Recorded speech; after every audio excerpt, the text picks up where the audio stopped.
안녕하세요. 글로벌 리포트 장량입니다. 6.25 한국전쟁 발발 71주년을 맞아서 버지니아주 퀀티코에 있는 국립해병대 박물관에 나왔습니다. 2006년 11월 개관한 이 박물관에는 1775년 창설된 미 해병대의 역사가 기록돼 있는데요. 1, 2차 세계대전과 베트남 전쟁 그리고 한국전쟁에서의 활약도 살펴볼 수 있습니다. 그중 한국전 전시관에는 실물 크기 전차와 함께 당시 서울 시내가 재현돼 있고 혹독한 추위에 겨울 전장을 느낄 수 있도록 특별히 꾸며진 전시관 바닥에는 전차 자국과 눈 위에 전투화 자국도 보실 수 있습니다. 야외에는 미국 전쟁사에서 가장 치열했던 전투 중 하나인 이 장진호 전투의 참전 용사들을 추모하기 위한 2m 높이 기념비가 있는데요. 이 장진호 전투를 계기로 중공군의 남하가 2주간 지연됐고 미군은 함경도 흥남에서 14,000여 명의 피난민을 구출해 크리스마스의 기적으로 불리는 흥남 철수 작전에 성공합니다. 뒤로 보이는 이 군마 동상은 한국전쟁에서 활약한 공로로 미 해군 최초로 하사계급을 수여받은 아침해라는 이름의 군마를 기리기 위해 세워졌는데요. 폭탄과 총탄이 빗발치는 전장에서 무모하리만큼 용감한 활약을 보여 레클레스란 미국 이름이 붙여진 이 말은 휴전 후 미국으로 옮겨와 1960년 전역하기 전까지 생전에 상위 용사에게 주어지는 이 퍼플하트 훈장을 받기도 했습니다. 매년 50만 명 이상이 방문하는 국립해병대 박물관은 지난해 코로나 팬데믹으로 운영을 중단했다가 지난달 운영을 재개했는데요. 6세 이상의 관람객들은 모두 마스크를 써야 하고 입장료는 무료입니다. 다양하고 깊이 있는 세계 소식 글로벌 리포트 지금 시작합니다.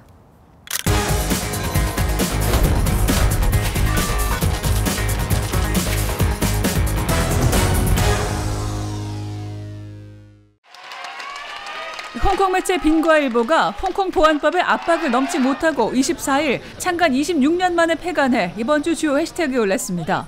빈과일보의 모회사 넥스디지털 이사회는 24일 마지막 신문을 발행했으며 홈페이지 또한 이날부터 서비스를 중단했는데요. 홍콩 거리의 신문 가판대에는 빈과일보 마지막 호를 사려는 사람들이 수십 미터씩 줄을 늘어서 구매 행렬을 이루기도 했습니다. 홍콩 국가안전처는 지난 1년간 반중국 성향인 빈과일보의 기사와 칼럼 등이 홍콩 보안법 위반 소지가 있다며 계속 압박했는데요. 사주 지미라이 씨는 작년에 체포됐고 지난 17일에도 수백 명의 경찰이 빈과일보 사옥을 급습해 회사 자살을 압류하고 라이온루 편집국장 등 고위 관계자 5명을 연행했습니다. 언론 탄압이라는 국제사회의 비판에 대해 중국은 내정 간섭을 중단하라고 대응했습니다. 강경 보수 성향의 에브라힘 라이시 후보가 이란의 새 대통령으로 당선돼 이번 주 주요 해시태그에 올랐습니다. 라이시 당선인은 현 사법부 수장이자 미국에 대한 강경 여론을 주도해온 인물 중 한 사람인데요. 그는 당선 후 첫 기자회견을 통해 이란 핵합의 JCPOA 복원을 위해 미국이 먼저 대이란 제재를 풀어야 한다고 밝혔습니다. 한편 오스트리아 빈에서 이란 핵합의 복원회의를 진행 중이던 이란 대표단은 새 대통령의 당선을 이유로 일정을 잠정 중단하고 테헤란으로 복귀했습니다. 미나옹 훌라잉 미얀마군 최고사령관이 22일 세르게이 쇼이구 러시아 국방장관과 만나 이번 주 주요 관심사에 올랐습니다.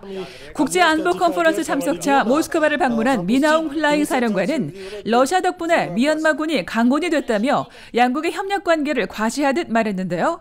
그는 운둔형이던 과거 미얀마 군부 수장들과 달리 적극적인 외교 행보를 펼치고 있습니다. 특히 러시아는 중국에 이어 미얀마의 두 번째로 큰 무기 수입국으로 알려져 이번 방문이 더 눈길을 끌었는데요. 앞서 유엔은 지난 18일 미얀마 군부 쿠데타를 규탄하고 미얀마에 대한 무기 수출 금지를 촉구하는 결의안을 통과시킨 바 있습니다. 지난 19일 브라질의 신종 코로나 바이러스 누적 사망자가 50만 명을 넘어섰고 전 세계적으로 델타 변이의 확산도 가팔라지고 있습니다. 미국에 이어 세계에서 두 번째로 사망자 50만 명을 넘어선 브라질에서는 시민들이 리우데자네이루 코파카바나 해변에 500송이 붉은 장미꽃을 설치하고 저녁 2시에 500개의 촛불을 켜 사망자를 애도했는데요. 한편 델타 변이의 확산으로 지난 21일 인도네시아에서는 하루 감염자 수가 역대 가장 큰 증가폭을 기록했고 백신 접종률 1위 국가인 이스라엘에서도 확진자가 다시 증가하자 정부가 최근 해제했던 실내 마스크 착용을 강력히 권고했습니다.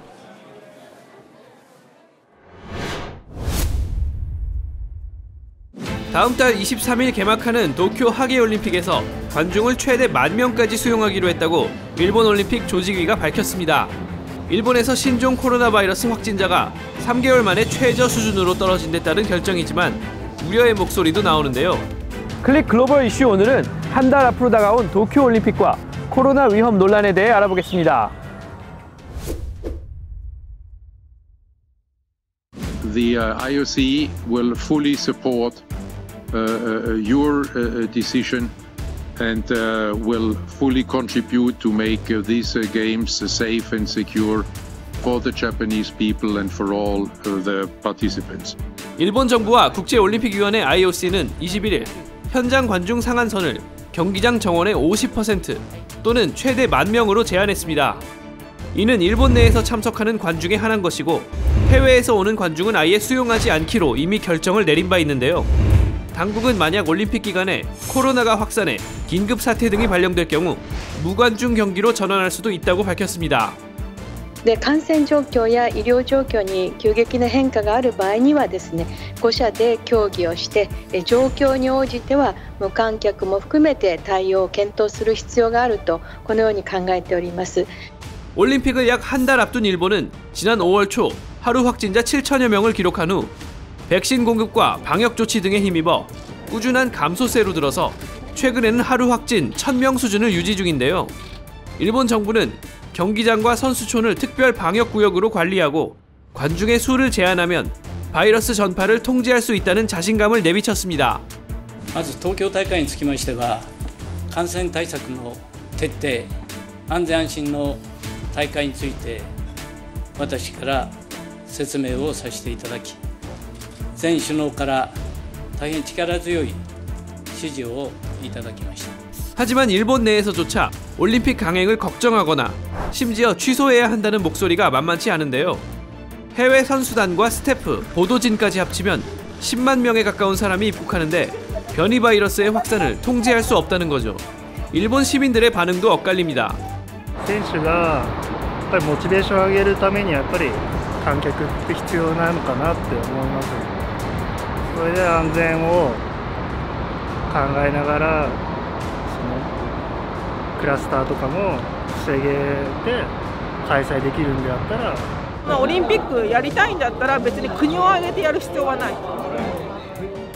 일본은 해외 관중 금지 조치로 이미 10억 달러 이상의 손실을 감수한 것으로 알려졌지만 코로나가 다시 확산할 경우 그로 인한 손실은 올림픽을 취소하는 것보다 더 크다는 분석도 나왔죠. 물론 5년간 올림픽만 바라보며 열심히 준비해온 선수들에게 기회의 공정이란 문제도 무시할 수 없는데요. 지구촌은 세계인의 축제 올림픽이 안전하게 치러지기를 바라고 있습니다.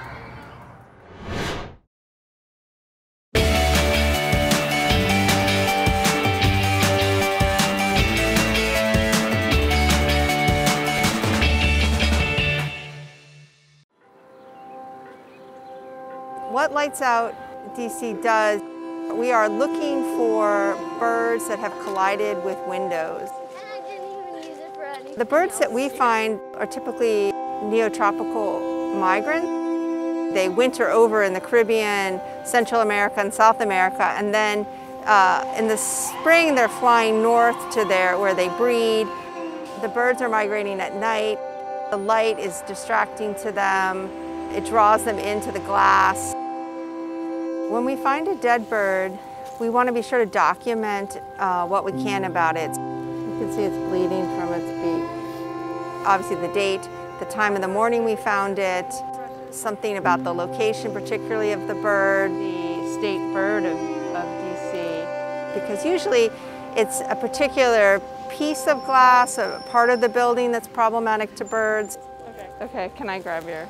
And then we record all of this information to use for advocacy purposes.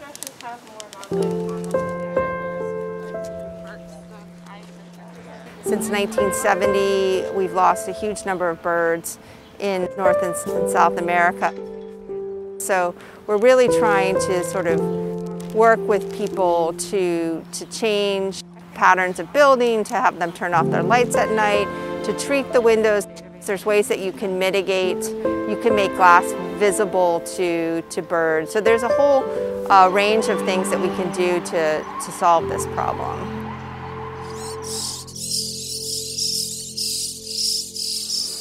I've always been interested in helping animals since I was very young. Being a wildlife veterinarian in particular allows me to help conservation efforts and preserving natural wildlife that we have here in the district.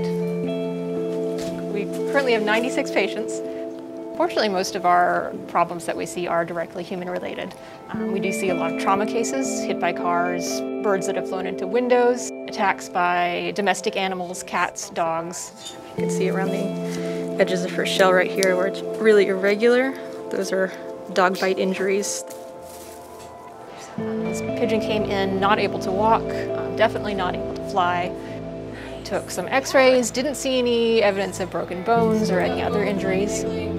So we took some blood, did a test for lead, and came back an extremely toxic dose.